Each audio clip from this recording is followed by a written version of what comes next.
माननीय सभासदों, अध्यक्ष महोदया जी,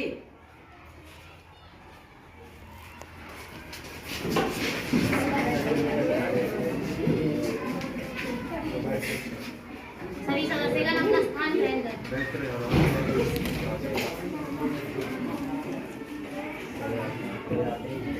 माननीय सभासदों, आप सभी को मेरा नमस्कार। मैं आपका सदन में उपस्थित होने पर हार्दिक स्वागत करती हूँ तथा आगे की संसद को शुरू करने की घोषणा करती हूँ। महासचिव जी, नवनिर्वाचित मंत्रियों को शपथ दिलाई जाए। मैं फरीदाबाद लोकसभा क्षेत्र से नवनिर्वाचित सांसद मिस निशा को शपथ ग्रहण करने के लिए आमंत्रित करती हूँ। महोदया, आप शपथ ग्रहण करेंगी या प्रतिज्ञा करेंगी? मैं शपथ ग्रहण करूंगी। महोदया, आप किस भाषा में शपथ लेंगी? मैं हिंदी भाषा में शपथ लूंगी।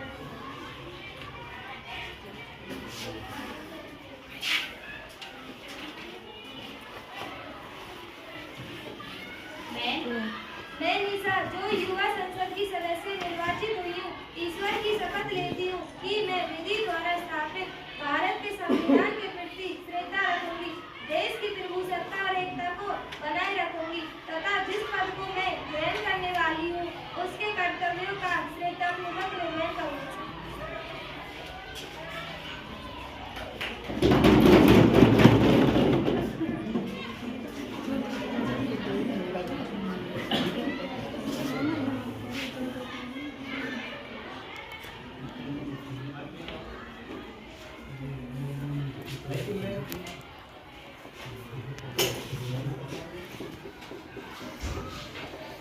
लोकसभा गुरुग्राम से नवनिर्वाचित सांसद मिस मंजू को शपथ ग्रहण करने के लिए आमंत्रित करती हूँ। महोदया, आप शपथ लेंगे, प्रतिज्ञा करेंगी? मैं प्रतिज्ञा करूंगी। महोदया, आप किस भाषा में प्रतिज्ञा करेंगी? मैं इंग्लिश भाषा में प्रतिज्ञा तो रुको जरा, सब्र करो। देश के समय में अपने योगदान के लिए जाने जाएंगे। जो क्षति उनके जाने से देश को हुई है उसे हम पूरा तो नहीं कर सकते, लेकिन उनके द्वारा दिखाए गए रास्ते पर हम सब चलकर अपनी भारतीय अर्थव्यवस्था को मजबूत कर सकते हैं। ईश्वर उनकी आत्मा को शांति प्रदान करे। मैं उन्हें अपनी तरफ से अश्रुपूर्ण श्रद्धांजलि अर्पित करती हूँ। ओम शांति। माननीय विपक्षी नेता गजेंद्र जी। भारतीय उद्योग जगत के शीर्ष पुरुष, उनकी विनम्रता, दूरदर्शिता और नेतृत्व ने देश को नई दिशा दी। उनका जाना न केवल उद्योग जगत बल्कि पूरे देश के लिए अपूरणीय क्षति है। मैं उन्हें विनम्र श्रद्धांजलि अर्पित करता हूँ। ईश्वर उन्हें अपने श्री चरणों में स्थान दे, वह उनके परिवार को संबल प्रदान करे। ओम शांति।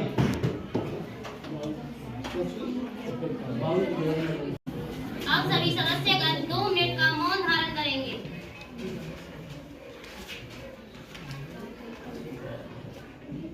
वैसे 33-34 पीछे बैठा दूर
अब सभी सदस्यगण अपनी मूल अवस्था में आ जाए और अपना स्थान ग्रहण करें।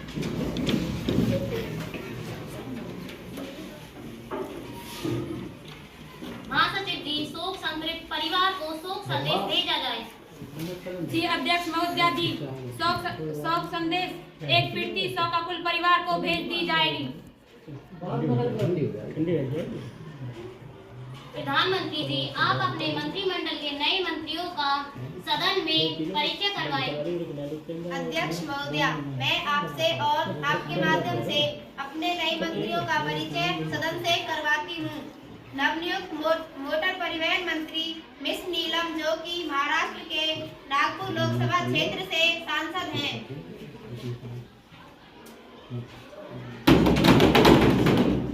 नवनियुक्त कृषि मंत्री मिस चंचल, जो कि राजस्थान के भरतपुर लोकसभा क्षेत्र से सांसद हैं। नवयुक्त रेल मंत्री मिस अंजलि, जो कि हरियाणा के जुलाना लोकसभा क्षेत्र से सांसद हैं। नवयुक्त महिला सशक्तिकरण मंत्री मिस ज्योति, जो कि हरियाणा के रोहतक लोकसभा क्षेत्र से सांसद हैं। नवयुक्त खनन मंत्री मिस सिमरन, जो कि हरियाणा के गुरुग्राम क्षेत्र से सांसद हैं।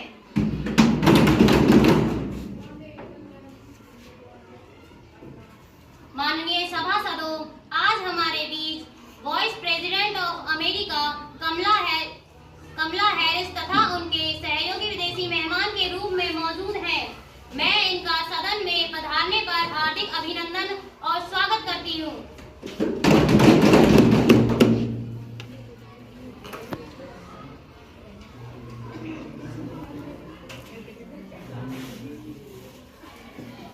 माननीय प्रधानमंत्री जी, कृपया स्वागत के लिए उपस्थित हों।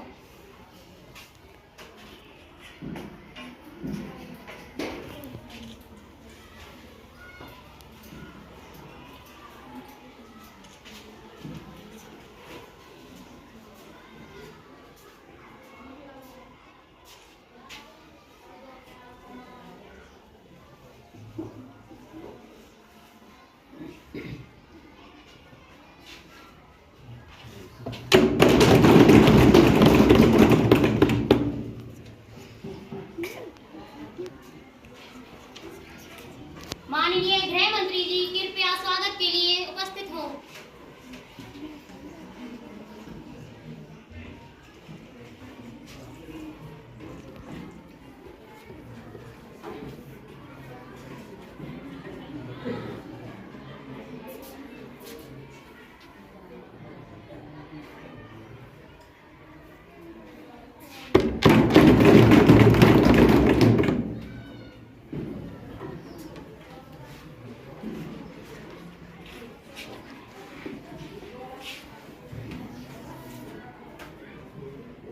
माननीय सभासदों, अब सदन की कार्यवाही शुरू की जाती है। महासचिव जी, प्रश्न सूची व आज का एजेंडा सभासदों में बांटा जाए। जी अध्यक्ष महोदया, प्रश्न सूची व आज का एजेंडा सभासदों में बांटा जा रहा है।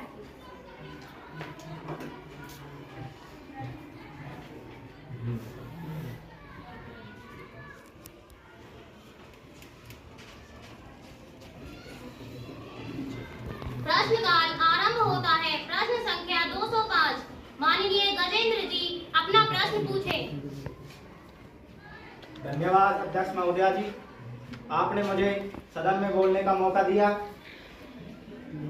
मैं प्रधानमंत्री और उनके मंत्री व सरकार से जानना चाहता हूं कि वायु प्रदूषण पर हाल ही के दिनों में आई दिल दहलाने वाली घटना पर लोगों के स्वास्थ्य पर पड़ रहे प्रभाव पर सरकार ने क्या कदम उठाए। माननीय प्रधानमंत्री जी, कृपया प्रश्न का उत्तर दें। महोदय जी, मैं सम्मानित सदस्यों को बताना चाहती हूँ कि हमारी बढ़ते प्रदूषण पर तुरंत कार्रवाई करते हुए 735 प्रदूषण मानक पर खरे न उतरने वाले उद्योगों के संचालन पर रोक लगाई है।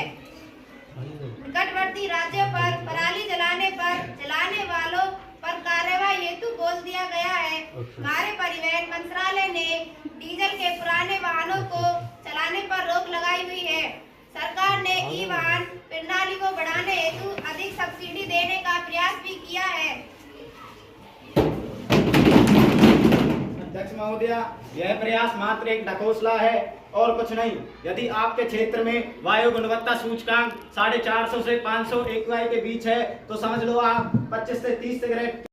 बात तो सही है। ये तो धोती खोल रहा है। इस सरकार में युवाओं को क्या दिया? आपने पुरानी पेंशन बहाली लागू करने वालों को क्या दिया? सालों से अपने लिए छत तलाश कर रहे लोगों को आपने क्या दिया? फिर आपको उम्मीद है कि लोग आपके पेश किए गए बजट पर तालियां पीटें? मैं सदन में खड़ा होकर इस सरकार पर चर्चा करते हुए कहना चाहता हूं कि इस सरकार ने फुटपाथ पर रहने वाले, झुग्गियों में रहने वाले, छप्परों में रहने वाले लोगों को क्या दिया? उनके लिए किया है जो प्रधानमंत्री जी के किए गए वादों की बाट जो रहे हैं। कौन बताएगा कि 2022 में प्रधानमंत्री जी जो सबको पक्का मकान देने का वादा किए थे उसका क्या हुआ? आंकड़े तो ऐसे हैं इस बजट के महोदया जी, जो सुने वो सिर्फ पथराई आंखें लेकर किंग कर्तव्य विमूढ़ हो जाए। लेकिन झील में पानी बरसता है हमारे देश में, खेत पानी को तरसता है हमारे देश में, जिंदगी का हाल खस्ता है हमारे देश में, दूध महंगा खून सस्ता है हमारे देश में। महोदया जी, रोजगार, महंगाई, किसान, मनरेगा, पेट्रोल डीजल के दाम, गैस सिलेंडर के दाम, फसलों की MSP की गारंटी, इससे जनता परेशान है। गैस सिलेंडरों के दाम अब तक कम नहीं किए गए। कैसी कानून व्यवस्था है आपकी? सब कुछ है आपके पास, फिर भी महिलाओं पर रेप नहीं रोक पा रहे हो, हत्या नहीं रोक पा रहे हो। इन्होंने बड़े बड़े वादे किए जो 10 साल के इनके वादे हैं, मैं उनके बारे में बात करूंगा। पेट्रोल, डीजल, गैस, ये तो बड़ी बड़ी बातें हैं। आटा, चावल, दूध, दही, पनीर, छाछ, सब चीज पे GST। अरे ये फिल्में टैक्स फ्री करने वाले लोग कफन तक पर GST लगा रहे हैं और ये बात करते हैं गरीबों की। महोदया जी, ये सरकार झूठ की सरकार है। इस सरकार के वादे हैं सबके सब खोखले हैं। हमारे ट्रेजरी बेंच वाले साथियों से इनका नेता एक दिन एक गांव में गया। उन्होंने कहा कि गांव वालों आओ, मैं तुम्हारी 2 समस्याओं का समाधान करता हूं। गांव वाले आए और वे नेताजी के सामने खड़े हो गए। उन्होंने गांव वालों से पूछा कि आपकी पहली समस्या क्या है? तो गांव वालों ने कहा, नेताजी हमारे गांव में हॉस्पिटल नहीं है। नेताजी ने फोन लिया, फोन में लाया किधर पता नहीं जन कहां। उन्होंने कहा कि इधर तुरंत हॉस्पिटल चाहिए। गांव वाले खुशी हो गए कि 1 मिनट में इधर हॉस्पिटल आ रहा है। उन्होंने नेताजी ने कहा कि मैंने आपकी पहली समस्या का समाधान कर दिया है, आप अपनी दूसरी समस्या बताइए। दूसरी समस्या लोगों ने बताई कि यहाँ तो मोबाइल का नेटवर्क ही नहीं है। ये है इनकी झूठी सरकार। महोदया जी, कृषि विकास दर जो 2014 में 4.6% थी, इस वर्ष गिरकर 1.8% कैसे हो गई? क्यों हर दिन 31 किसान आत्महत्या करने को मजबूर हो रहे हैं? ये सरकार उन पर क्यों विचार नहीं करती? कीमत तो बहुत बढ़ गई शहरों में धान की, लेकिन विदा ना हो सकी बेटी किसान की। मौका मिला तो लोगों ने कुर्सी के वास्ते तस्वीर ही बदल दी हिंदुस्तान। महोदया जी, आखिर ये कब तक चलता रहेगा? कब तक किसान आत्महत्या करते रहेंगे? सरकार इन पर क्यों बात नहीं करती? मत मारो गोलियों से मुझे, मैं पहले से एक दुखी इंसान हूँ। मेरी मौत की वजह यही है कि मैं पेशे से एक किसान हूँ। माननीय प्रधानमंत्री जी, कृपया प्रश्न का उत्तर दें। अध्यक्ष महोदया, मैं विपक्ष के नेता द्वारा पूछे गए प्रश्न के जवाब में इतना बोलना चाहूंगी कि जो जड़ में रहे जिस वृक्ष की उसी की जड़ इन्होंने काटी है। 70 वर्ष राज करके देश की संपत्ति